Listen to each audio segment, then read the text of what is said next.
قوة إلا بالله العلي العظيم. بسم الله الرحمن الرحيم. الحمد لله الملك الحق المبين رب الشهداء والصديقين، والصلاة والسلام على حبيب إله العالمين سيد المرسلين وخاتم النبيين ورحمة للعالمين، شفيع المذنبين والمخاطب بطه وياسين بالقاسم محمد.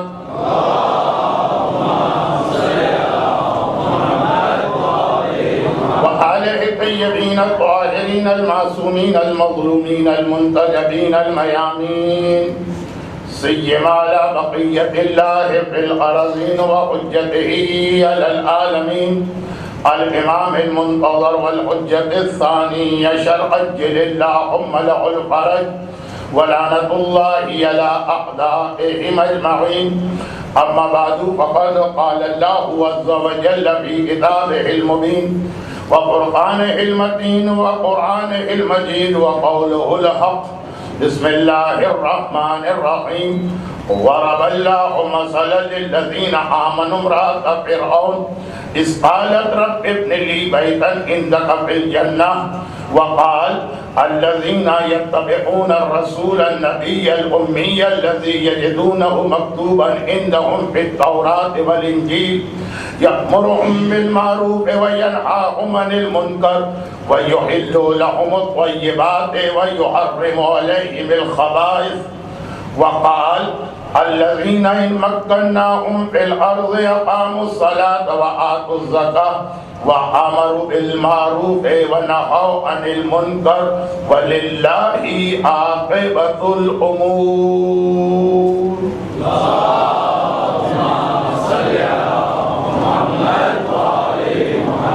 عشرہ سجادیہ 1435 ہجری. چوتھے امام کی سیرت کے حوالے سے سورہ تحریم، سورہ اعراف، سورہ حج کی 3 آیتیں اور میرے لیفٹ سائڈ پر اور آپ کے سامنے آقا حسین کا وصیت نامہ، یہ 4 آج کی مجلس کے لیے ہمارا عنوان، ہمارا موضوع قرار پائیں.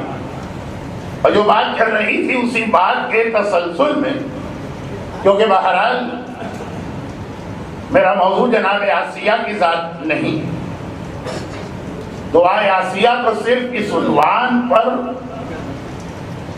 مجمع کو لانے کے لیے تلاوت کی جا رہی تھی جہاں سے آج یہ بات شروع ہو، بلکہ کل رات کی مجلس کا آخری حصہ.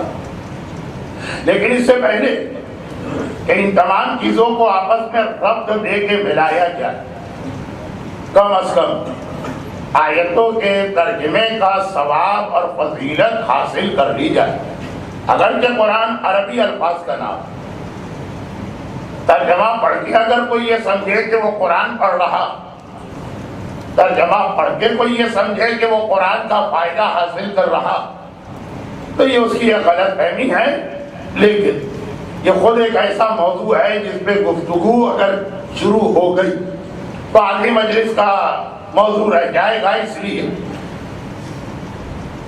اس کو ایک طرف رکھتے ہوئے اس میں کوئی شک نہیں کہ تلاوت کا اپنا ایک ثواب ہے جو قرآن کے عربی الفاظ کا نام، اور قرآن سمجھنے کا اپنا ایک ثواب ہے جو ترجمے کا نام. سورہ تحریم کی آیت گھر کے روزانہ تلاوت کر رہا ہوں، اور یہ توقع ہونے کے باوجود کہ شاید چھٹی کی راتیں ہونے کی بنا پہ کچھ نئے لوگ بھی آ جائیں، مگر یہ تو طے شدہ بات ہے نا کہ شروع مجلس میں خطبے کے وقت جو لوگ ہیں یہ وہی ہیں جو روز آ رہے ہیں. تو بہت جلدی ترجمہ اللہ ایمان لانے والوں کے لیے ایک نمونہ اور ایک مثال پیش کر رہا. فرعون کی عورت کے جب مظالم کے درمیان بھی وہ یہ دعا مانگ رہی ہیں کہ رب ابن لی، اے اللہ بنا دے میرے بیتن عندک فی الجنہ، ایک گھر جنت. یہ پہلی آیت. دوسری آیت سورہ اعراف کی آیت، الذین یتبعون رسول النبی الامی، یہ وہ لوگ ہیں جو اس رسول کی اطاعت کرتے ہیں، پیروی کرتے ہیں، جو رسول بھی ہے، نبی بھی ہے، امی بھی ہے، اور الذی یجدونہ مکتوبا عندہم فی التوراۃ والانجیل، جس کا تذکرہ یہ لوگ تورات اور انجیل دونوں میں پاتے ہیں۔ اب اس کے بعد قرآن کی آیت سورہ جمعہ کی ایک آیت، آپ ہر جمعے کو سنتے ہوں گے، جہاں جہاں نماز جمعہ پڑھی جاتی ہے وہاں سورہ جمعہ کی وجہ سے یہ آیت تلاوت کی جاتی ہے، جہاں کسی وجہ سے نماز جمعہ قائم نہیں ہو پاتی وہاں بھی بہت سے علماء ظہر کی نماز میں سورہ جمعہ ہی کی تلاوت کرتے ہیں، اور یہ ہر ایک کو معلوم ہے کہ ظہر کے دن، جمعے کے دن ظہر کی نماز مردوں کے لیے بھی بآواز بلند پڑھنا مستحب ہے، جو عام دنوں میں حرام ہے۔ تو اب جمعے کی نماز بھی بآواز بلند، ظہر اگر اس دن پڑھ رہے ہیں تو وہ بھی بآواز بلند، تو آیت کان میں پڑھ رہی ہے۔ اس آیت کے اندر رسول کا جو مقصد بتایا گیا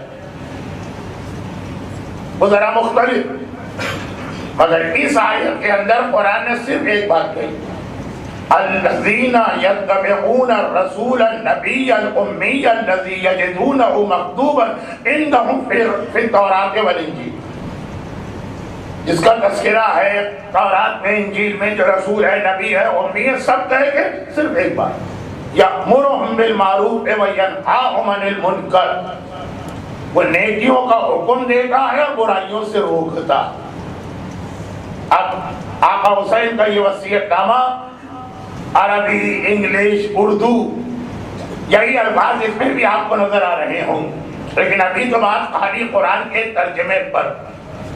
ایک بات واضح کر دی جائے، سورہ اعراف جس کی آیت کی تلاوت کی گئی یہ مکے کا سورہ، سورہ جمعہ جس میں پیغمبر کی دنیا میں آمد کی کچھ اور مقاصد بیان کیے گئے، یتلو علیہم آیاتہ ویزکیہم ویعلمہم الکتاب والحکمہ، وہ مدینے کا سورہ، یعنی مکے کے سورے کا مقصد کیا ہوا کہ بالکل ابتدائے عہد رسالت، ابھی پیغمبر نے تبلیغ رسالت شروع کی، پیغمبر کا یہ مقصد تو سیٹ کر دیا گیا کہ امر بالمعروف اور نہی عن المنکر، نیکیوں کو پھیلانا۔ اور پھر شریعت اسلامیہ کی ایک اتنی بڑی خصوصیت قرآن نے بیان کی کہ خالی اسی پہ آدمی غور کر تو وہ سارے اعتراضات بھی ختم ہو جاتے ہیں اور وہ مشکلات بھی آسان ہو جاتی ہیں۔ تو مولانا آخری زمانے کی 21ویں صدی میں دین پہ عمل کتنا مشکل ہو گیا، اب یہ میں تفصیل میں نہیں جا رہا ورنہ پھر مجلس ہی نہیں موضوع بدل جائے۔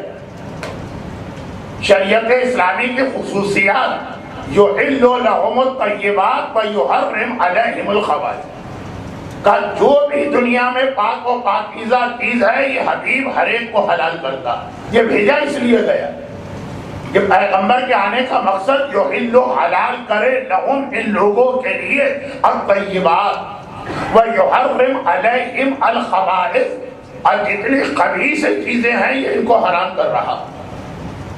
اب بات ہی ختم ہو، جو چیز اسلام میں حرام ہے چاہے ہمیں دیکھنے میں کتنی اچھی، پرکشش، مزیدار، فائدے والی لگی، قرآن نے کہا وہ خبیث چیزیں کبھی ہم نے حرام کیا، ورنہ اللہ کا کیا انٹرسٹ؟ اللہ کی کون سی ایسی فیکٹری چل رہی ہے کہ جس کو کہ بزنس کو نقصان ہوگا اگر آپ شیطان کی پروڈکٹ خریدنے لگیں؟ کا خبیث چیز ہے تمہارے لیے نقصان دہ ہے اس لیے حرام کیا، فلاں چیز طیب ہے، پاک ہے، پاکیزہ ہے، فائدہ مند ہے، اس لیے اس کو حلال کیا گیا۔ آج کی دنیا تو آپ جانتے ہیں ہر چیز کی حقیقت لیبارٹری ٹیسٹ پہ سامنے آ جاتی ہے، پاکستان کے بارے میں آئے دن خبریں آتی رہتی، اور جو کہ اب ساری دنیا کے اندر پاکستان کے لوکل یا پرائیویٹ چینل دیکھے جاتے ہیں تو ہر 2 ہفتے کے بعد کسی نہ کسی چینل پر پروگرام آ رہا یہ جو منرل واٹر کراچی میں مل رہا ہے یا پاکستان میں 50 کی لیبارٹری ٹیسٹنگ کی گئی، صرف ایک صحیح نکلا، باقی سب گندے نجس جراثیم سے بھرے ہوئے بیماریوں کی رپورٹ۔ دیکھنے میں تو کوئی فرق نہیں لگ رہا، مگر ماہر بتا رہا ہے لیبارٹری میں تجزیہ کر کے کہ جو تمہیں اتنا صاف ستھرا پانی لگ رہا ہے کہ پانی کے لیے پیسے دے رہے ہیں، ورنہ اسلام میں پانی، تعلیم، طبیب یہ ہمیشہ سے مفت رہے۔ یہ اسلام کا ایک کلچر، علم، علماء ہمیشہ مفت۔ آج بھی ہمارے حوضے کا یہ نظام، جو پرانے زمانے کے حکیم تھے کبھی کوئی فیس لیتے تھے دکھانے کے لیے یعنی معائنے کے لیے، وہ دوا کی فیس ہوگی وہ الگ بات، لیکن پانی اس میں شامل۔ آج آپ پیسے دے کے پانی خرید رہے صرف اس وجہ سے کہ صاف ستھرا اچھا پانی ملے۔ معلوم ہوا کہ 50 میں سے 49 دیکھنے میں ویسا ہی لگ رہا ہے صاف ستھرا۔ یہ ایک لیبارٹری ٹیسٹ پہ اتنا بھروسہ ہو جاتا، وہ اللہ کی لیبارٹری میں چیزیں ٹیسٹ کر کے ہمیں اطلاع دی گئی کہ جتنی چیزیں حلال ہیں یہ پاک ہیں، جتنی حرام کی گئی ہیں وہ حرام کی اس لیے کی گئی کہ وہ خبیث ہے، اس میں تمہارے لیے نقصان ہے، اس میں تمہارے لیے جراثیم، بیماریاں، وائرس بھرے ہوئے ہیں۔ ایک اپنی گلی کی لیبارٹری پہ بھروسہ کرنے والے عرش الہی پہ موجود اس لیبارٹری کی رپورٹ پہ بھی تو بھروسہ کرو جو قرآن کے سورہ حرام میں آ رہی ہے۔ لیکن یہ اتنی بھی وضاحت مجھے اس لیے کرنا پڑی کہ جس آیت کو میں نے عنوان بنایا اس میں ایسا خوبصورت اور بہترین لفظ شریعت کے لیے آ گیا کہ میرا دل نہ چاہا کہ اسے نظر انداز کر کے اپنے موضوع پہ جاؤں۔ تو خیر اتنا خلاصہ کافی ہے، لیکن اس خلاصے کی وجہ سے ترجمے کا ربط ذرا ٹوٹ گیا۔ تو ایک بات جلدی جلدی ترجمہ دوہرا دوں کہ یہ وہ لوگ ہیں جو رسول نبی امی کی پیروی کرتے ہیں، جس کے بارے میں تورات اور انجیل میں لکھا وہ انہیں امر بالمعروف اور نہی عن المنکر کرتا۔ یا یہاں صرف ایک مقصد بتایا کہ وہ اس دنیا میں آیا کیوں۔ اور پھر تیسری آیت سورہ حج کی آیت، اسے تو میں بہت زیادہ اپنی مجالس میں تلاوت کیا کرتا ہوں۔ جو لوگ 40 سال سے میری مجلسیں سن رہے ہیں، اگر آپ مجھ سے پوچھیں کہ میرے موضوعات کیا ہیں تو وہ دو ہی بتائیں، ایک موت، ایک زمانے کا امام۔ تو زمانے کا امام کے حوالے سے آیت کی تلاوت بہت کرتا ہوں۔ قرآن کہہ رہا ہے جن لوگوں کو ہم زمین کا حکمران بنائیں گے، جنہیں ہم حکومت دیں گے، اقاموا الصلاۃ وآتوا الزکاۃ، وہ نمازیں قائم کریں گے، زکوٰۃ ادا کریں گے، وامروا بالمعروف ونہوا عن المنکر، بس ختم بات۔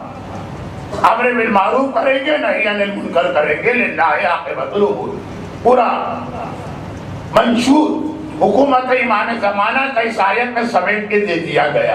اب یہ جو 3 آیتوں کی تلاوت کی، ان کا آپس میں کیا ربط بن رہا؟ اور کل رات تک جہاں بات پہنچی اس موضوع سے ان آیتوں کا کیا ربط بن رہا؟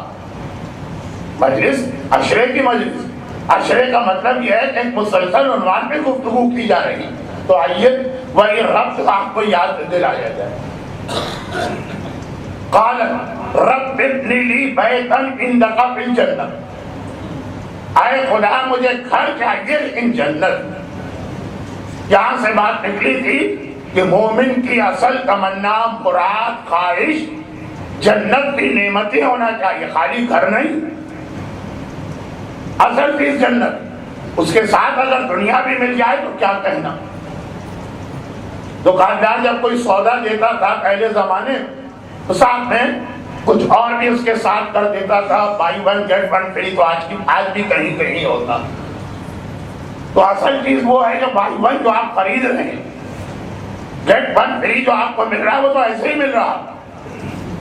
اگر آپ جائیں وہاں کہیں کہ بھائی بائی ون تو نہیں چاہیے، گیٹ ون فری والی چیز دے دو فری میں، تو آپ اصل چیز ہے جنت کی نعمت۔ رب ابن لی بیتا عندک فی الجنہ، اور خالی لفظ گھر اس لیے بھی آیا ہوگا کہ جب یہ دعا مانگ رہی تھی جناب آسیہ تو بے گھر تھی، فرعون کے محل سے گھسیٹ کے نکالا گیا اور قاہرہ کے قریب جو سخت ترین ریگستان ہے اس میں زمین پہ لا کے پٹخ دیا گیا. اب محل سے صحرا میں آ گئی. اے خدا، سر چھپانے کے لیے گھر چاہیے لیکن یہاں نہیں جنت، وہ خالی گھر، سواری، اولاد، ہر چیز. یہ بات ہو رہی تھی اور اسی کو ابھی کل شاید میں اس لیے آگے بڑھا ہوں کہ کل شب جمعہ، شب شہادت بھی ہے، شب جمعہ بھی ہے. شب جمعہ کو جنت جہنم زیادہ اچھا لگتا ہے ذکر. ابھی بات پہنچی تھی کہ ہر نعمت جنت. یہاں کا ڈاکٹر بیٹا نہیں، وہاں کا اچھا عزت والا قابل احترام بیٹا. یہ کل بات آئی اور اسی حوالے سے اب بات آگے بڑھانا وہ یہ کہ دیکھیے یہ والا فریضہ کل کی مجلس کے آخری حصے کا ہم خلاصہ نکالیں تو تربیت اولاد. تربیت اولاد خود ایک بہت بڑا موضوع، اور جو کہ اتنے سارے علماء جن کو میں اچھی طرح جانتا ہوں جو ساری زندگی سنوان پہ مجلسیں پڑھتے رہے، وہ اس دربار معصومین میں اشرے پڑھتے رہے، پڑھ رہے ہیں اور پڑھیں گے. تو یہ موضوع ان کے لیے مجھ جیسا طالب علم تو خالی سرسری بات کر کے آگے بڑھے گا، لیکن جناب آسیہ کی دعا اور جنت کی نعمت کے علاوہ تربیت اولاد کے حوالے سے یہ بات یاد رکھیے کہ اسلام کا اہم ترین واجب امر بالمعروف مانا گیا. اہم ترین واجب اصل و اصول شیعہ، اصل الشیعۃ و اصولها. شیخ محمد حسین علی کاشف الختان جامعۃ الازہر کے سامنے جب شیعت کا تعارف پیش کیا، بہت مختصر کتاب، تو اس کے اندر یہ لفظ آیا کہ ہمارے نظریے اور عقیدے میں امر بالمعروف اور نہی عن المنکر امہات العبادات، عبادتوں کی ماں. جتنی عبادتیں، نماز، روزہ، حج، زکوٰۃ اور دیگر واجبات، یہ فریضہ ان تمام کی ماں. اور اس کی ایک وجہ ابھی آگے آ رہی. موضوع بہت واضح، ہر ایک کو پتا، لیکن اللہ کے رسول نے بھی اس کے حوالے سے وہ معتبر ترین حدیث ہے جسے پہلے آیت اللہ محسن الحکیم رضوان اللہ علیہ اپنے فتووں کی کتاب میں داخل کیا. دیکھیں فتوے کی کتاب میں مراجع حدیث نقل نہیں کرتا، حدیث کا نتیجہ فتویٰ. اور پھر آیت اللہ العظمیٰ آقا ابو القاسم خوئی اسی طرح سے اس حدیث کو نقل کیا. اور ابھی صبح آیت اللہ العظمیٰ آقا سیستانی منہاج الصالحین وہی حدیث چل رہی ہے. کئی بابے کو اے میرے سامنے موجود مسلمانوں، مخلص، متقی، پرہیزگار، کیا گزرے گی تم پر؟ کیفا بکم، کیا حالت ہوگی تمہاری؟ اذا فسدت نساؤکم وفسق شبابکم، جب تمہاری عورتیں بگڑ جائیں گی، تباہ ہو جائیں گی، فاسد ہو جائیں گی، گل سڑ جائیں گی. عربی زبان میں یہ لفظ فسدہ، سبزی سڑ جائے اسے بھی کہتے ہیں، پھل سڑ جائے. باب لقطہ میں یہ لفظ مجتہد کے یہاں بھی آتا. لقطہ مانے اگر آپ کو کہیں کوئی گری پڑی چیز مل جائے تو واجب ہے نا کہ اگر اس کی مالیت ایک خاص حد سے زیادہ ہو، 3.5 گرام چاندی کی ویلیو سے زیادہ ہو، تو واجب ہے کہ اسے 1 سال حفاظت سے رکھے اور اعلان کرواتے رہیں. لیکن پھر یہ لفظ آتا کہ اگر ایسی چیز آپ کو ملی جو 1 سال میں فاسد ہو جائے گی، گوشت، سبزی، پھل، 1 سال اعلان کرائیں گے تو فائدہ کیا ہوگا؟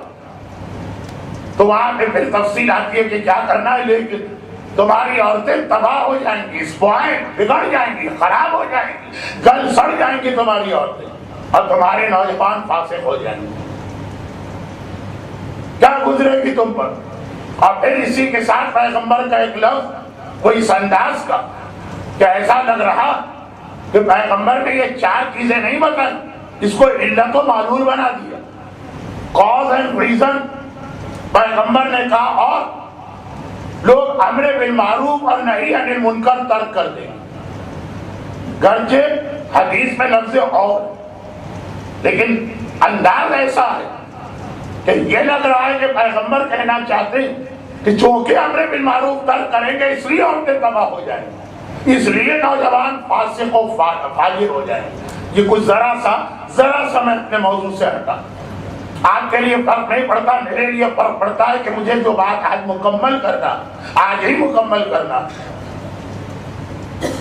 اصحاب رسول تو حیران ہو گئے، اب اصحاب رسول تو سوچ بھی نہیں سکتے کہ مخلص اصحاب رسول کا مجمع، جن پہ ہماری جانیں قربان، جن پہ ہمارے سلام، جن کو یاد کر کے نہج البلاغہ میں میرا مولا رویا، جن کا تذکرہ کر کے صحیفہ کاملہ میں اس چوتھے امام نے دعا ارشاد فرمائی جس کی شہادت کی یہ تاریخ ہے۔ خطبہ نہج البلاغہ مولا نام لے لے کے رو رہے ہیں، کہاں گیا وہ میرا دوست صحابی رسول، کہاں گیا وہ میرا دوست، اور ایک دعا ہے صحیفہ کاملہ۔ خیر، ان کے لیے تو یہ بہت عجیب بات ہے، ایسا بھی زمانہ آئے گا کہ نوجوان فاسق ہو جائے، عورتیں بگڑ جائیں، امر بالمعروف ہو، گھبرا گئے، حیران ہو گئے۔ دیکھیں جس نے کوئی چیز دیکھی ہی نہ ہو، آج اگر ہمارے دادا زندہ ہو کے آ جائیں اور وہ یہ سنیں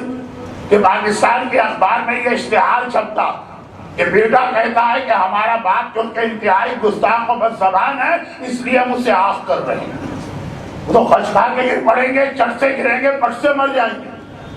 والدین تو اولاد کو آف کرتے ہیں، اولاد اس طرح اشتہار دے کے والدین کو کب سے آف کرنے لگی۔ اگر میرے نانا زندہ ہو کے آ جائیں اور ایسی عورتوں کو دیکھیں جو آج آپ کو کراچی اور لاہور اور بمبئی اور لکھنؤ اور حیدرآباد کی ہر سڑک پہ نظر آ رہی ہے، تو یقین ہی نہیں کر سکیں گے، یقین ہی نہیں کریں گے۔ جیسے صرف اس وجہ سے ایک انتہائی مقدس عالم دین نے نجف 100 سال 200 سال پہلے کی بات اس خبر کو جھٹلا دیا، یقین نہیں کیا، جھوٹی خبر۔ جب یہ خبر ملی کہ ایک صاحب کے گھر چوری ہو گئی صبح کے 5 بجے کے قریب، چوری ہو گئی ہے، کون سی ایسی خبر جس پہ آدمی شک کرے؟ چوریاں تو ہوتی رہتی، کہا کہ نہیں یہ غلط ہے، خبر ہو ہی نہیں سکتا۔ کیوں نہیں ہو سکتا؟ چور تو رسول اللہ کے زمانے میں بھی تھے، امام علی کے زمانے میں بھی تھے، کہا نہیں چوری چور پہ تعجب نہیں۔ صبح 5 کا جو وقت بتا رہے یہ تو نماز شب کا وقت ہوتا ہے، ایسا کون مسلمان ہوگا جو نماز شب چھوڑ کے چوری کرنے جائے؟ یہ تو ہو ہی نہیں سکتا۔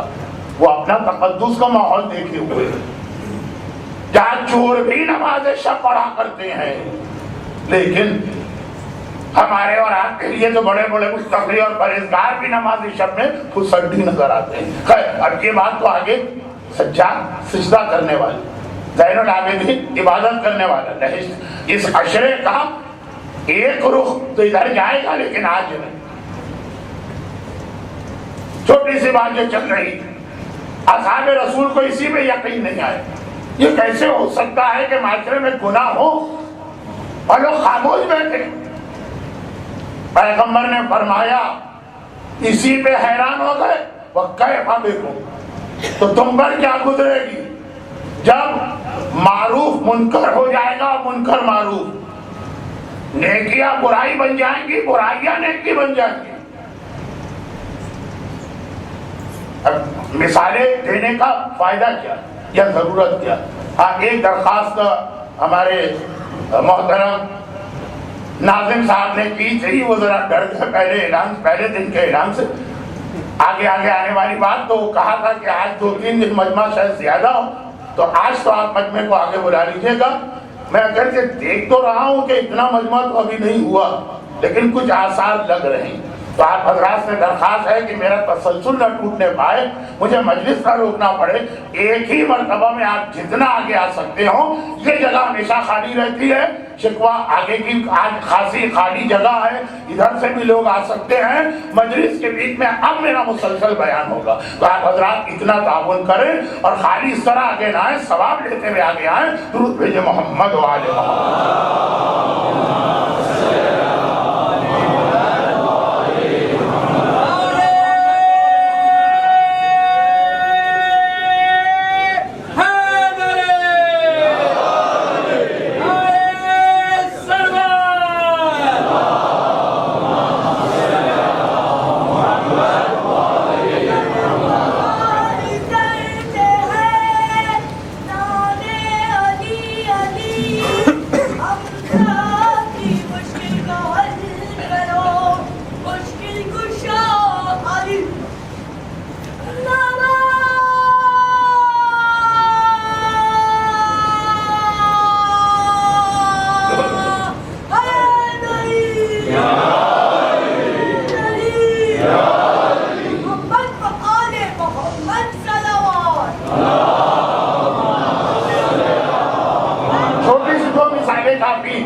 کو سمجھانے کے لیے.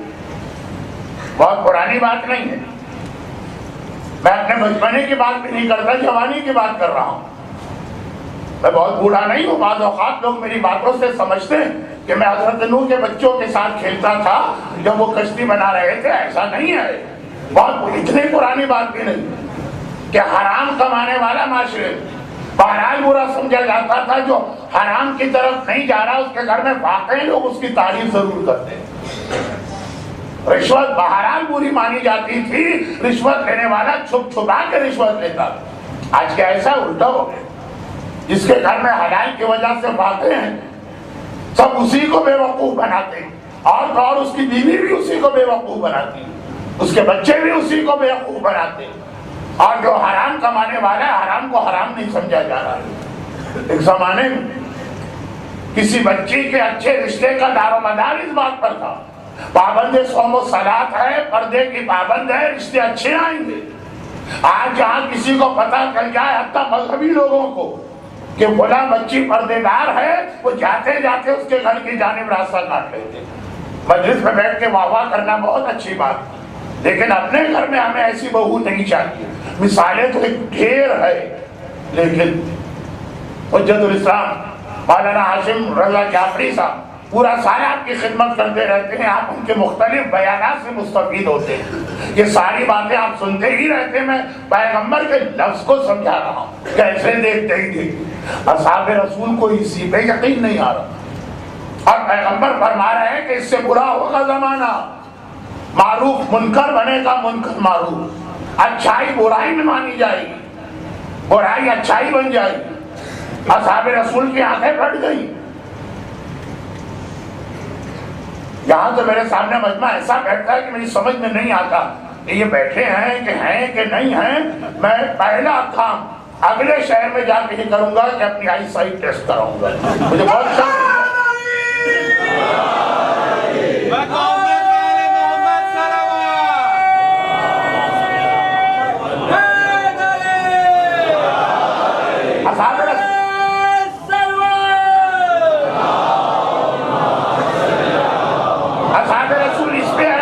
اس سے بھی بری عادت ہوگی. کیفا بکم اذا رأیتم الامر بالمنکر والنہی عن المعروف. اس سے بری عادت ہوگی کہ آپ گناہوں کا لوگ ایک دوسرے کو حکم دیا کریں گے اور واجبات سے روکا کریں گے. اب پیغمبر نے کہا نتیجہ نکلے گا تمہارے نوجوان تمہارے ہاتھ سے نکل جائیں. پھر آ کے یہ نہیں کہنا مولانا کوئی دعا بتائیے بچہ بڑا گستاخ ہو گیا. پھر آ کے نہیں کہنا مولانا کوئی تعویذ بتائیے بیوی کنٹرول سے باہر ہو گئی. اب دیکھیں یہ تو بالکل ایک غلط موضوع بن رہا. تو میں عرض یہ کر رہا تھا کہ آخری زمانے کے حوالے سے تو یہ روایتیں آئی ہی ہیں, لیکن آئیے اب یہ بہت سرسری معصومین کی سیرت پہ نگاہ ڈالیں. اچھا 14 معصومین کی الگ الگ سیرت, اتنا وقت کہاں ہے اور اس کی ضرورت کیا ہے؟ جو کسی بھی چیز کو دیکھنے کا طریقہ ہوتا, ہمیں کوئی دینی کتاب خریدنا ہے اس اسٹال سے, اتنی موٹی کتاب, ہم کیا کرتے ہیں شروع کے صفحے دیکھتے ہیں, آخر کے دیکھتے ہیں, درمیان میں کہیں سے کھول کے کتاب دیکھ لیتے ہیں بس. پہلا معصوم قرآن نے کہا, پہلا معصوم کون؟ اللہ کا رسول. قرآن نے سورہ اعراف میں کیا کہا؟ الذین یتبعون رسول النبی الامی الذی یجدونہ مکتوبا عندہم فی التوراۃ والانجیل یأمرہم بالمعروف وینہاہم عن المنکر. پہلا معصوم کا اس دنیا میں بھیجا گیا اپنے بالمعروف اور نہی عن المنکر کے. آخری معصوم قرآن نے کہا الذین مکناہم فی الارض اقاموا الصلاۃ وآتوا الزکاۃ وامروا بالمعروف ونہوا عن المنکر. یہ آخری معصوم زمانے کا امام, یہ امر بالمعروف نہی عن المنکر لے کے آئے گا. پہلے معصوم کو دیکھا, آخری معصوم کو دیکھا, درمیان میں دیکھا آقا حسین کا یہ وصیت نامہ نظر آ گیا. کربلا کے لیے جا رہے ہیں, بہت مشہور یہ واقعہ ہے تو اس کو بیان کرنے کی ضرورت نہیں.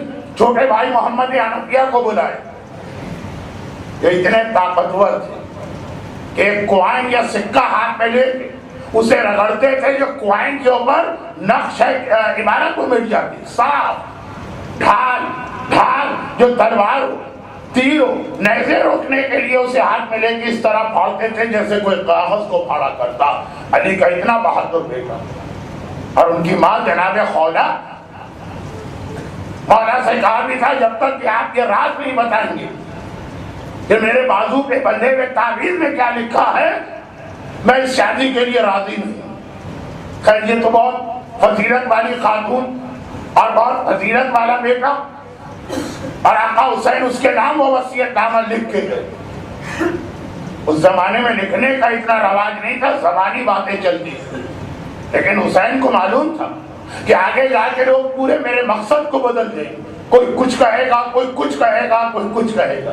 دشمن کہے گا اقتدار کے لیے کرے، مخالف کہے گا خاندانی بدلہ لینے کے لیے کرے، بغض میں بھرا ہوا منافق کہے گا کہ شہزادوں کی جنگ تھی، اور بہت زیادہ عقیدت مند مومن کہے گا ہمیں جنت دلوانے کے لیے گئے، ہمیں گناہوں کی چھوٹ کے لیے گئے، اب نماز نہ پڑھو، اب واجبات ادا نہ کرو، اب کسی حرام کی پرواہ نہ کرو، حسین نے تمہاری بخشش کرا دی. تو حسین نے کہا کہ دونوں سے اپنے مشن کو بچانا ہے، اور بہترین طریقہ زبانی نہیں ہے، لوگ لفظ بدل دیں گے، لکھ کے جاؤ ھذا ما اوصى الحسین بن علی الی اخیہ محمد ابن حنفیہ انی لم اخرج عشرا ولا بشرا ولا ظالما ولا مفسدا. میں عبارت کا ترجمہ نہیں پڑھ رہا، آپ کے سامنے ہے، آپ دیکھ رہے ہیں. سینکڑوں علماء سے آپ نے سنا، میں آخری لفظ پہ آ رہا ہوں. انما خرجت لطلب اصلاح امت جدی، دو لفظ. اب اس کے بعد کے دو جملے، وارید ان امر بالمعروف وانہی عن المنکر.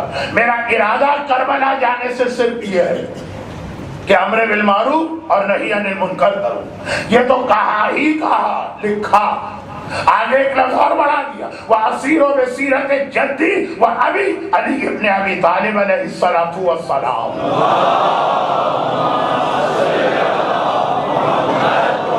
اور جب میں امر بالمعروف کروں گا تو اپنے نانا اور اپنے بابا علی کی سیرت پہ چلوں گا. پتہ چلا علی کی سیرت بھی امر بالمعروف. قرآن نے کہا پہلا معصوم امر بالمعروف، قرآن نے کہا آخری معصوم امر بالمعروف. حسین نے لکھ کے دیا کربلا کا مقصد امر بالمعروف. حسین نے اسی تحریر میں کہا میرے بابا کی سیرت امر بالمعروف. اور پھر منزل آ گئی اس چھوٹے علی کی جو علی اوسط کہلاتا، عشرہ سجادیہ.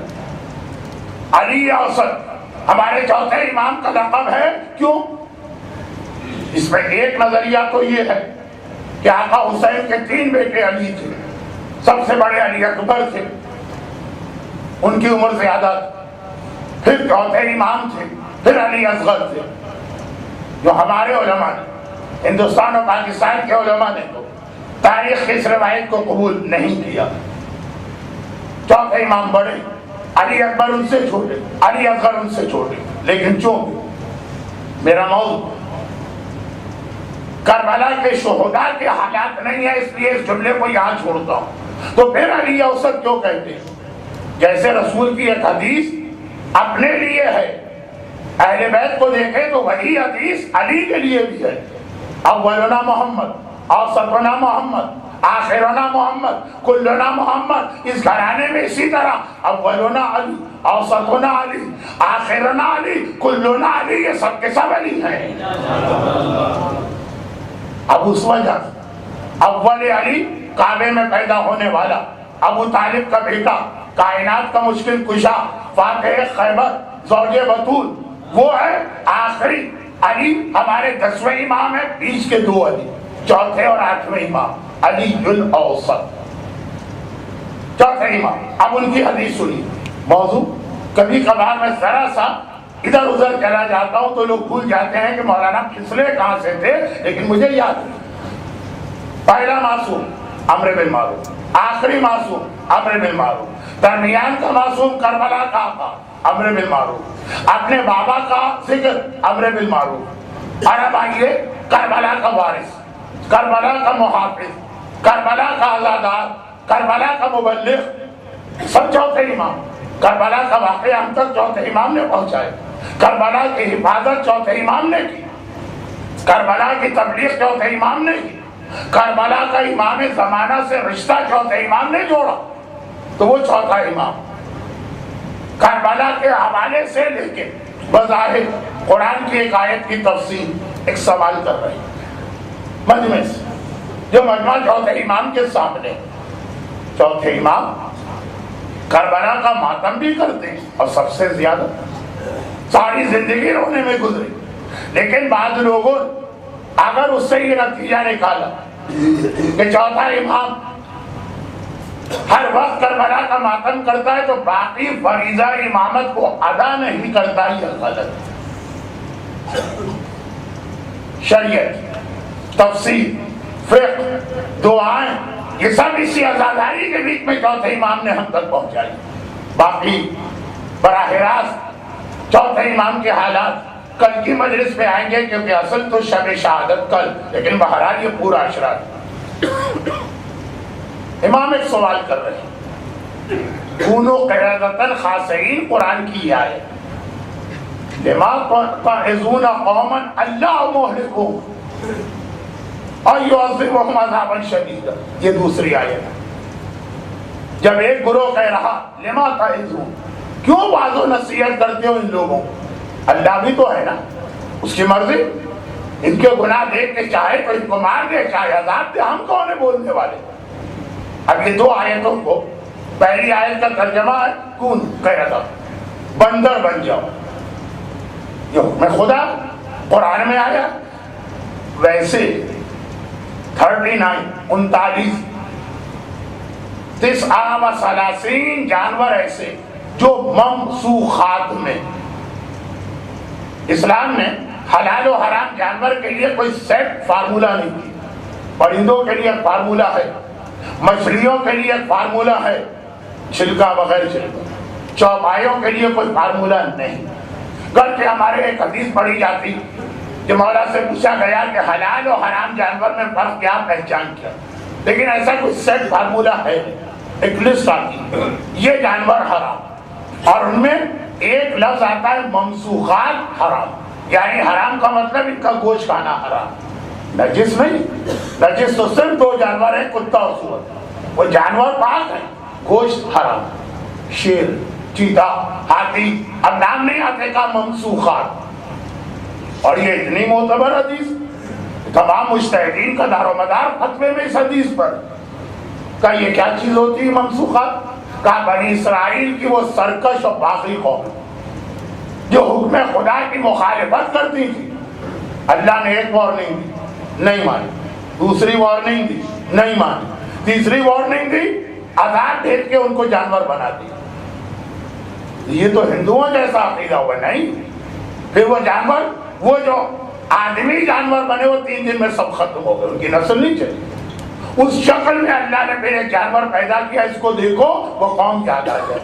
اب روایت تو سب سے مشہور جو پڑھی جاتی وہ داڑھی منڈوانے کے بارے میں، مولا نے بغیر چھلکے کی مچھلی بیچنے والے کو کوڑے مار کے دکان سے اٹھا دیا، بہت مشہور روایت ہے۔ میرا اندازہ کہ دربار معصومین کے ممبر پہ آنے والا ہر عالم، ذاکر، خطیب یا مجھ جیسا طالب علم کبھی نہ کبھی یہ پڑھتا ضرور، مولا نے بغیر چھلکے کی مچھلی بیچنے والے کو اٹھا دیا کوڑے مار۔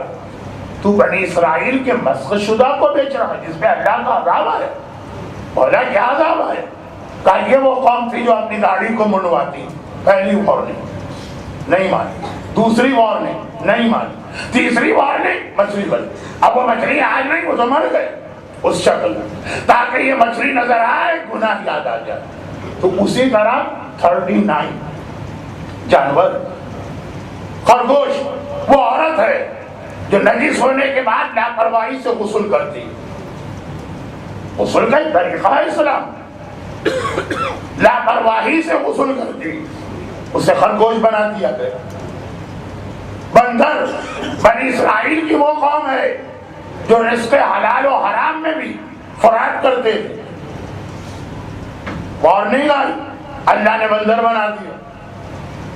اب سوال یہ پیدا ہوتا کہ اللہ تو عادل ہے نا، وہی گناہ ہم بھی کر رہے ہیں۔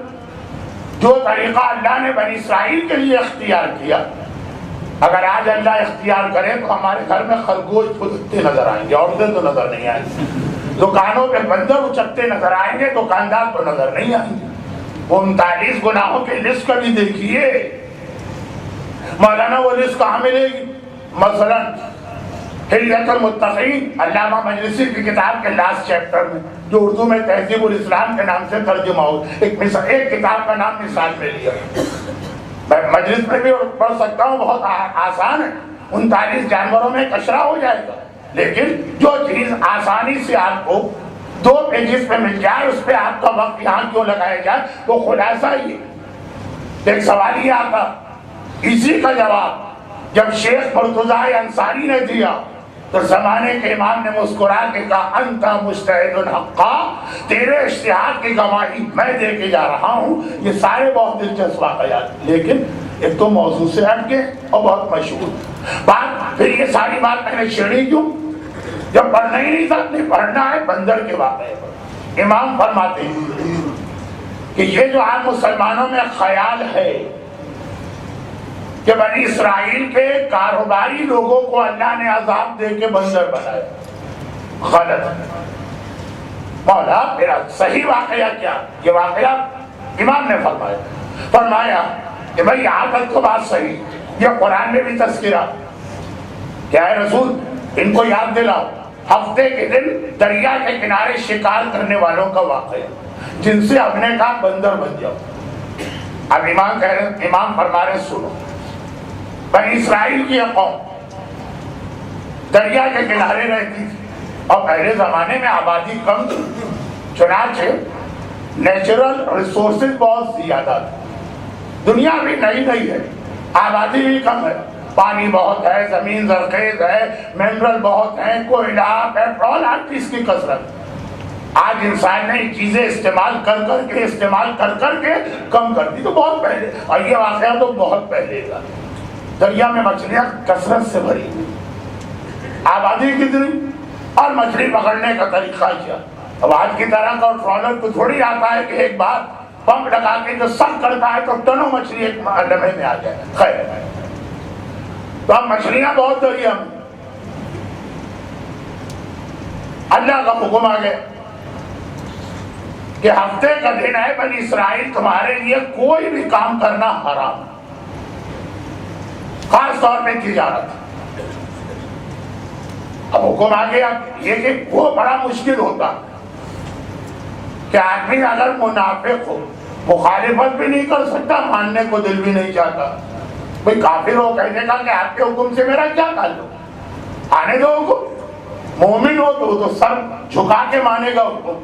یہ منافق لوگ، حکم آ گیا کہ ہفتے کے دن شکار تو شکار، ہر وہ کام حرام ہے جس سے آدمی پیسے کماتا ہے۔ خیر، آگے ہو بنی اسرائیل اس مرحلے سے گزر چکے ہیں جو جناب آسیہ کا مرحلہ، جناب آسیہ کی دعا جس سے بات شروع ہوئی اسی میں غالباً آخری میں یہ واقعہ آ رہا، وہ مرحلے سے گزر چکے، فرعون مارا گیا، آسیہ جیسی مومنہ عورتوں کے لیے راحت و آرام کا زمانہ آ گیا، وہ اپنی قربانی دے چکی، ان کے بعد کی نسل کی عورتیں، مرد، بچے، بوڑھے نبی خدا کے ماتحت زندگی گزار رہے، آرڈر از آرڈر۔ اب مچھلیوں کو بھی پتا چل گیا کہ 6 دن اپنی جان بچانا، اللہ نے جانوروں میں یہ جذبہ رکھا ہے نا، جبلت، انسانوں میں بھی 6 دن جان بچانا، آج کوئی پرواہ نہ کرنا، آج کوئی فکر نہ کرنا، نو پرابلم، آج کے دن تمہاری جان محفوظ ہے، کم از کم اس دریا کے کنارے جہاں یہ قوم رہتی ہے جو شریعت کو مانتی۔ اب مچھلیوں کو پیغام ملا، وَأَوْحَىٰ رَبُّكَ إِلَى النَّحْلِ، قرآن کی آیت ہے کہ اللہ نے شہد کی مکھی کے اوپر وحی نازل کی، تو یہ وحی جو ہے جانوروں تک جاتی ہے، طریقہ کیا ہے وہ ایک الگ بحث ہے، یہ کوئی نئی بات نہیں ہے کہ مچھلیوں کو پیغام ملا، جی ہاں ملا، وحی آئی، آج کل جان مال سلامتی کرے، یہ محاورتاً کہا ہے میں نے، مچھلیوں کو کون سا مال، ان کی کون سی عزت، سلامتی، اب چنانچہ بڑی کثرت کے ساتھ وہ دریا کے اوپر آ جاتی ہیں، پہلے تو جان بچانے کے لیے گہرائی میں جہاں تک جا سکتی ہیں جاتی، فطرت، جبلت، نیچر۔ اب آج پتہ آج کچھ نہیں، تو اتنے آرام سے دریا پہ ٹہلتی، اوپر سطح پہ کہ ہاتھ بڑھا کے جتنی مچھلیاں چاہے پکڑ لو، لیکن حرام ایک ہفتہ 2 ہفتے۔ چوتھے امام کی روایت پڑھ رہا ہوں عشرہ سجادیہ کی مناسبت سے۔ اب جو یہ منظر دیکھا، یہ پیسے والوں نے ان کے منہ میں تو لالچ آ گیا، یعنی یہ مچھلیاں نہیں نظر آ رہی ان کو، دریا پہ ڈالر اور پاؤنڈ تیرتے نظر آ رہے ہیں۔ اتنا پروفٹ، اتنا پروفٹ، اتنا پروفٹ، یہ سب ہاتھ سے نکلا جا رہا ہے۔ جب دولت کی بات آ جائے تو اسی طرح سے ایمان ڈگمگانے لگتا۔ اب کیا کریں؟ شریعت موسیٰ کو ماننے والے کھلم کھلا بغاوت بھی نہیں کر سکتے، کوئی طریقہ اختیار کرنا پڑے گا، اتنی دولت کیسے ہاتھ سے نکل رہی ہے؟ چنانچہ پھر وہ طریقہ اختیار کیا ہر ایک جانتا ہے، میں تفصیل میں نہیں جا رہا، لیکن بچوں کی وجہ سے مختصر بتا دوں۔ دریا کے قریب بڑے بڑے تالاب بنا دیے اور دریا سے چھوٹی چھوٹی نالیاں نکال کے ان کو تالاب سے ملا دیا۔ اب آدمی کہیں گھومنے ریگولر جاتا، دم اسے ایک نیا راستہ اور کوئی نئی جگہ نظر آئے کہ چکر وہاں بھی لگا لو، یہاں تو روز آتے ہو۔ مچھلیاں بھی ٹہلتی بھی کہ ایک نیا پانی اور ایک نیا راستہ ہے، ذرا دیکھو کیا۔ گھڑی دیکھ کے جاتی ہیں مچھلیاں، اب یہ سارے الفاظ کو سمجھیے گا کل اتنا بڑا فرہ نہ آ جائے۔ تو بہرحال گھڑی دیکھ کے جاتی ہیں کہ شام کے 5:30 بجے مغرب ہو جائے گی، ہفتہ ختم ہوگا، اس سے پہلے نکل آنا، وہاں تک تو ہماری جان محفوظ۔ اب جا رہی ہوں، بالکل نیا راستہ، ایک نئی جگہ نظر آئی، وہ کہیں نیا تالاب، نئی جگہ تو ویسے ہی آدمی کو مزہ آتا، خوب انہوں نے فٹ بال اور ہاکی اور سب T20 اور کرکٹ سب کھیلا۔ اب 5:30 بجنے والے، 4:30 پہ واپس چلو، لیکن انہوں نے راستے ایسے بنائے تھے کہ اس میں ایسی رکاوٹ یا بھول لگائے تھے جیسے آپ کے دل میں لگے، یعنی جانا تو ممکن ہے، واپسی ممکن نہیں، وہ راستہ بند ہو جاتا، کوئی ادھر سے آئے تو بھول جاتا ہے، واپس جان، اب یہ مچھلیاں پھڑ پڑا کے رہے۔ اور اگلے دن اتوار کا دن آیا، صبح سویرے یہ لوگ ناشتہ واشتہ کر کے آئے اور ایک بار جال ڈالے، ساری مچھلیاں پکڑ کے رہے۔ اب یہ مچھلیاں بیچاری اپنی قوم کو بتا بھی نہ سکی، بچہ ہوتا تو پوچھتا مولانا موبائل ہی پر بتا دیتی، لیکن اس زمانے میں مچھلیوں کے پاس موبائل نہیں ہوتے تھے، اب یہ تو مر گئی۔ اور ہر اتوار اتنا نفع، 6 دن میں محنت کر کے اتنا نفع نہیں ملتا جتنا 1 گھنٹے میں اتوار کی صبح کو نفع مل جاتا۔ اب جو یہ ان کی دولت بڑھنے لگی، آج یہ مچھلیوں کا دھڑا دھڑ شکار، دیکھیں ایسے بہت فراڈی ہوتے ہیں، تو کراچی والے بیٹھے ہیں نا یہاں پہ گولڈن مارکیٹ، میمن مسجد، اس کے پیچھے کپڑے کی سب سے بڑی مارکیٹ ہے پاکستان کی، وہاں کپڑے کا سودا ہوتا، جھوٹ فراڈ، لیکن یقین دلانے کے لیے وہ دکاندار کہتا خدا کی قسم سامنے مسجد ہے، یہ میں نے 500 کا خریدا۔ کسی نے آ کے کہا میں میرے سامنے 100 کا خریدا، کہاں جھوٹ تو چل جاتا، اس نے کہا جھوٹ نہیں، تم نے جھوٹی قسم کھائی۔ کون سی جھوٹی قسم کھائی؟ تم نے کہا خدا کی قسم۔ دکاندار نے کہا میں نے یہ نہیں کہا تھا خدا کی قسم یہ 500 کا، میں نے کہا خدا کی قسم سامنے مسجد ہے، تو مسجد تو ہے سامنے، قسم تو میں کہا رہا ہوں، قسم میری سچی ہے۔ ایسے بہت سے لوگ عام زندگی میں بھی ملتے ہیں، یعنی اتنا، میں تو اس کو مذاق سمجھتا، سیریس مسئلہ کہ مجتہدین کی کتابوں میں آ گیا، پوچھا گیا ان سے بار بار داڑھی منڈوانا حرام ہے، کہا داڑھی رکھ کر منڈوا تو حرام ہے، ہم داڑھی آنے ہی نہیں دیتے ہیں، روزانہ شیو کرتے، داڑھی آئے تو منڈوایا جائے نا، ہم نے تو داڑھی آنے ہی نہیں دی۔ ذرا شاید مجھے قوت سماعت کا بھی امتحان لینا پڑے گا، داڑھی پر بھی نعرہ لگتا ہے، یہ مسخل کے مومنین کا جذبہ، یہ محبت ہے۔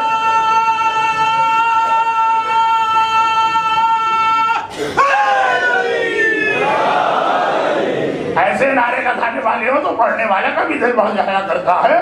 تو خلاصہ یہ داڑھی آنے ہی نہ دو، اس کا ایک ہی طریقہ، آج کل آپریشن ہے اور اکثر مراجع کے نزدیک جائز، آپریشن کر کے عورت بن جاؤ، پھر ایک الگ بات ہے، لیکن یہ کہنا کہ روزانہ ہم اتنے بال آنے ہی نہیں دیتے کہ داڑھی. یہ وہی بنی اسرائیل، یہ وہی بنی اسرائیل کی پریکٹس ہے. میں چوتھے امام کی روایت کو مکمل کروں. آپ چوتھے امام کا فرمان سننے آئے ہیں، میری ادھر ادھر کی مثالیں نہیں. امام نے فرمایا قوم نے جب یہ دیکھا، اب میجورٹی وہاں شکاریوں کی تھی. دیکھیں کپڑے کی دکانیں بھی ہیں، کھانے پینے کی دکانیں بھی ہیں، ضروریات زندگی کی دوسری چیزیں، ڈاکٹر، صفائی کرنے والے اور بہت سارے کام جن کا اس سے کوئی تعلق نہیں.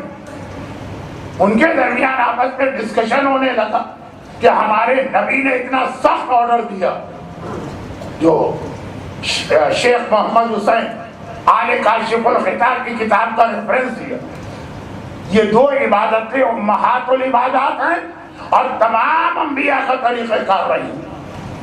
چنانچہ ہمارے نبی نے اتنا سخت حکم دیا کہ گناہ ہو تو اس کے سامنے بولو. ہم خاموش کیوں ہیں؟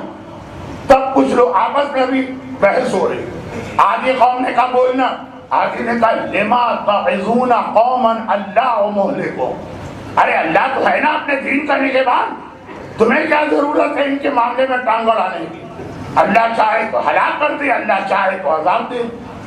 لیکن ایک گروہ نے کہا کہ یہ ہماری بھی ذمہ داری ہے جب وہ نہیں مانے، یعنی پیسے والے، بلکہ ڈانٹ کے خاموش کرا دیا، بلکہ پیسے کی طاقت کی وجہ سے اپنے آپ کو فرعون اور نمرود سمجھنے لگے، ظلم شروع کر دیے. یہ خاموش نہیں ہوئی، قوم چھوڑ کے چلے گئے. ہمیں نہیں رہنا ایسے علاقے میں جہاں گناہ ہو. امام فرماتے ہیں اللہ کی پہلی وارننگ آئی نبی کے ذریعے، دوسری وارننگ آئی، اب تیسری مرتبہ تو عجیب واقعہ ہوا. چوتھا امام بیان کر رہا، اور وہ یہ ہے کہ پہلے زمانے کے ہر شہر کی طرح سے یہ شہر کے چاروں طرف دیوار ہے، رات کو بند ہو جاتی ہے، صبح سویرے یہ دیوار کے دروازے کھولے جاتے ہیں. صبح کا وقت آ گیا، آج دروازے نہیں کھولے. اب جو شہر سے باہر شہر میں آنے والے ہیں، تازہ سبزیاں باہر سے آتی ہیں، دودھ باہر سے آتا ہے، دہی باہر سے آتا ہے، یہ ساری چیزیں باہر سے آتی ہیں، روزانہ صبح سپلائی ہوتی ہے. یہ سب لوگ آ گئے، دروازے بند. کسی گھر کا دروازہ اگر نہیں کھولے تو محلے والوں کے کان کھڑے ہوتے ہیں، کوشش کی جاتی ہے، دیوار پھاند کے کوئی بچے کو اتارا جاتا ہے کہ جا کے دیکھو کیا ہوا. ابھی تو شہر ہے پورا، دروازے کیوں نہیں کھلے؟ چنانچہ اب ان لوگوں نے سیڑھی لگائی ہے، دیوار سے اندر کودے، چاروں طرف دیکھا، کوئی نظر ہی نہیں آ رہا ہے، صرف بندر ٹہل رہے ہیں. اس شہر میں تو کوئی بندر نہیں ہوتا تھا. یہ اتنے سارے بندر یہاں ایک دم سے راتوں رات کہاں سے آ گئے؟ کل شام تک تو ہم یہاں تھے. اب ایک بات اندازہ لگایا، یہ فلاں صاحب کے گھر سے نکل رہے ہیں. صادق حسن کا مکان تھا، بندر نکل رہا تھا. پوچھا صادق حسن؟ بندر نے سر جھکایا روتے ہوئے کہ ہاں. اب گھبرائے، گھروں میں گئے، ہر گھر میں لاشیں نظر آئے اور بندر نظر آئے. گھبرا کے نبی وقت کے پاس گئے، کیا ہوا؟ کہا کہ جو گناہ کر رہے تھے اللہ نے انہیں تو موت دے دی، اور بڑی سخت موت، بڑی تکلیفوں والی موت. وہ جو سلمان فارسی سے مردے نے کہا تھا کہ آگ اور لوہے کی قینچیوں سے سارے بدن کے 1000 ٹکڑے کیے جائیں تب بھی تکلیف کم ہوتی، ملک الموت جب روح نکالتا ہے تکلیف زیادہ ہوتی، کہ اس سے بھی زیادہ سخت موت. اور جو بیچارے گناہ نہیں کرتے تھے لیکن گناہگار کے گناہ پہ خاموش رہتے، انہیں اللہ نے بندر بنا دیا اور عذاب ان کے اوپر آیا. پھر وہ جملہ امام نے فرمایا جس کو سرنامہ کلام بنا کے کل کی مجلس آگے بڑھانا آج کا ایک بہت بڑا مسئلہ. اور یہاں رک کر ایک جملہ ایسا کہہ دوں کہ باقی ساری باتیں تو اپنی حد تک میں نے ملا دی. آیتیں جو تلاوت کی گئی کل کی مجلس سے آج کی مجلس کر رہا کہ یہ امر بالمعروف کی بات تھی نا، اور امر بالمعروف ہمیشہ شروع ہوتی ہے اپنی اولاد سے. تو تربیت اولاد کل ایک عام سی بات آئی تھی، وہ اسی موضوع کا ایک حصہ تھی. وقت نہیں رہا کیونکہ یہ حدیث آج پڑھنا ضروری. یہی ہمارا چوتھا امام. یہ واقعہ سنانے کے بعد آخر میں 2 جملے کہہ رہا، اور بہت اہم جملے، خاص طور پر اس وقت دنیا بھر میں صاحبان ایمان کی جو حالت ہے اس کو دیکھتے ہیں. فرماتے ہیں الذنوب التي تنزل البلاء وتحبس الرزق وترد الدعاء، وہ گناہ جس کے نتیجے میں گھروں میں مصیبتیں اور بلائیں آتی ہیں، جاب چھوٹ گئے، بیٹا بیمار پڑ گیا، شوہر اور بیوی میں بغیر وجہ کا ایسا جھگڑا کہ سارا گھر ٹینشن میں آ گیا۔ الذنوب التي تنزل البلاء، وہ گناہ جس کے نتیجے میں گھروں میں بلائیں نازل ہوتی ہیں۔ وَتَحْبِسُ الرِّزْقَ، روزی کو بند کر دیا جاتا ہے، حبس، محبس جیل کو کہتے ہیں، روزی بند ہو کے رہ جاتی ہے۔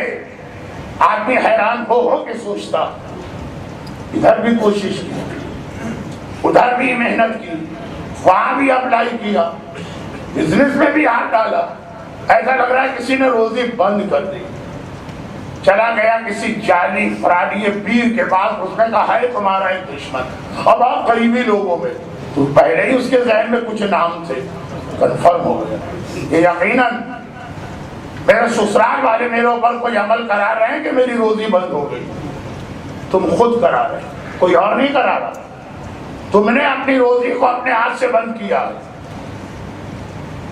چوتھا امام فرما رہا وَتُرَدُّ الدُّعَاء، ہر مصیبت میں، ہر پریشانی میں، بڑے سے بڑے امتحان میں مومن کے پاس ایک ہی سہارا ہوتا ہے، دعا کا سہارا۔ الدعاء ترس المومن، دعا مومن کا ڈیفنس ہے، دعا مومن کی ڈھال، دعا کے ذریعے مومن ہر آفت کو روک لیتا، وہ دعا ہی رد ہو جاتی ہے۔ کہا کہ 4 گناہ ایسے جن کے کرنے سے گھروں میں بلائیں نازل ہوتی، روزی بند کر دی جاتی، دعائیں ٹھکرا دی جاتی ہیں، رد کی جاتی ہیں، اٹھا کے منہ پہ دے ماری جاتی ہے۔ دعا جو سب سے بڑا مومن کا سہارا دعا ہی ہے، وہ بھی ختم۔ 4 ایسے گناہ، ترک الامر بالمعروف والنہی عن المنکر، پہلے 2 لسٹ وہ واقعہ سنا کر عذاب خدا آیا گناہگاروں پر، بس کر کے بندر بنا دیا گیا امر بالمعروف نہ کرنے والوں۔ کہا کہ اب ایک خاص ٹیکنیکل ریزن سے، جو شیخ مرتضیٰ کا واقعہ آپ نے بہت سنا، ایسے ایسے علماء دربار معصومین کو اپنے خطاب سے مستفید فرماتے کہ ہمارے بچوں کو بھی یہ نام یاد ہو گئے ہوں گے، شیخ مرتضیٰ امام زمانہ، وہ واقعہ۔ تو خیر اس کی وجہ سے اب ہم اور آپ بندر نہیں بن سکتے، لیکن امام فرماتے ہیں تمہاری روزی بند ہو گئی، تمہارے گھر میں بلائیں نازل ہو رہی، تمہاری دعائیں ٹھکرائی جا رہی ہے، تم دعا کرتے کرتے تھکے جا رہے اور اللہ سے کمپلین کرتے ہو کہ اے اللہ دعا کیوں قبول نہیں۔ ترک الامر بالمعروف والنہی عن المنکر وترک الاغاثۃ الملہوف وترک الاعانۃ المظلوم، اور باقی 2 باتیں جو آج کے موضوع سے متعلق نہیں ہیں۔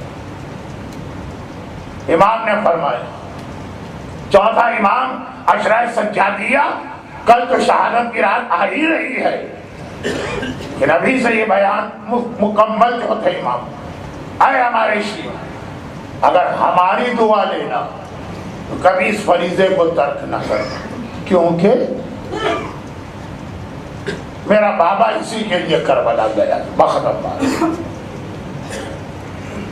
لکھ کر بھی گئے جو آپ کے سامنے تحریر، اور ہر شب جمعہ، کل کی شب جمعہ بھی ہر مومن اپنی زبان سے کہتا مولا حسین اشہد انک قد اقمت الصلاۃ وآتیت الزکاۃ وامرت بالمعروف ونہیت عن المنکر، مولا میں گواہی دیتا ہوں کہ آپ کربلا جا کے امر بالمعروف اور نہی عن المنکر کو انجام دے رہے ہیں۔ البتہ اس سے پہلے روایت اسی میں ایک لفظ ہے، آپ نے نماز قائم کی۔ صرف ایک جملہ کہہ رہا ہوں اس لیے کہ ہو سکتا آج کی مجلس کا انداز و اسٹائل دیکھ کر بہت سے مومنین فیصلہ کریں کہ اس سے اچھا گھر میں انٹرنیٹ پر کسی بہت ہی کام کی مجلس کو سننا ہو. سواب تو لے نہیں, تو صرف ایک جملہ کہہ رہا ہوں کہ نماز اگر آپ مجلس میں سنیں نماز بہت ہے تو نماز پڑھیے گا نہیں جب تک کہ پہلے اس کا طریقہ نہ سیکھیے. امر بالمعروف بہت اہم ہے, امر بالمعروف کیجیے گا نہیں پہلے اس کا طریقہ سیکھیے گا. لیکن جس طرح سے نماز کا طریقہ سیکھنے کے لیے آپ ڈیلے نہیں کر سکتے, ہاں بھائی کیوں نہیں پڑھتے آپ نماز کا, بھی ہم طریقہ سیکھ رہے, 5 سال ہو گئے اب تک آپ طریقہ سیکھ رہے, 10 سال ہو گئے اب تک آپ طریقہ سیکھ رہے, تو امر بالمعروف میں بھی یہ نہ ہو. لیکن اس کا ایک طریقہ ہوتا, جیسے نماز کا طریقہ ویسے امر بالمعروف. اور طریقہ کہیں نرمی ہے, کہیں گرمی ہے, کہیں خاموشی ہے, کہیں بآواز بلند بولنا ہے, کہیں مظلومیت کے ذریعے امر بالمعروف ہے, کہیں بھرے دربار میں ظالم کو ذلیل کر کے امر بالمعروف ہے. ہر موقع کے اعتبار سے الگ طریقہ. یہی سجاد ہے, بازار کوفہ میں اپنے بھرے گھر کو دیکھ رہا ہے اور خاموش. اس وقت امر بالمعروف میرے گلے کا توق ہے, میرے ہاتھ کی ہتھکڑی ہے, میرے پاؤں کی بیڑی ہے. یہی سجاد زندان شام, بازار شام میں ایسے بے حیا اور بے شرم بے غیرت شامی مردوں اور عورتوں کو دیکھ رہا جو زینب سے بھی نہ دیکھا گیا. زینب صبر میں انبیاء اور ائمہ کے بعد ان کی کوئی مثال نہیں, لیکن ایک ایسا منظر کتابوں میں ہے کہ زینب سے برداشت نہ ہوا کہ جب زینب نے اپنا سر دیوار سے ٹکرا دیا اور زینب کے سر سے خون جاری ہوا. جب یہ منظر دیکھا کہ بازار شام سے یہ قافلہ گزر رہا اور مکان کی چھت پہ بیٹھی ایک عورت ہاتھ میں پتھر لے کے انتظار کر رہی تھی, جیسے ہی آقا حسین کا کٹا سر نظر آیا, حسین کی بہن زینب کے سامنے, حسین کی بیٹی سکینہ کے سامنے, حسین کی بیوہ کے سامنے پتھر اٹھا کے اس طرح سے آقا حسین کے سر پہ مارا.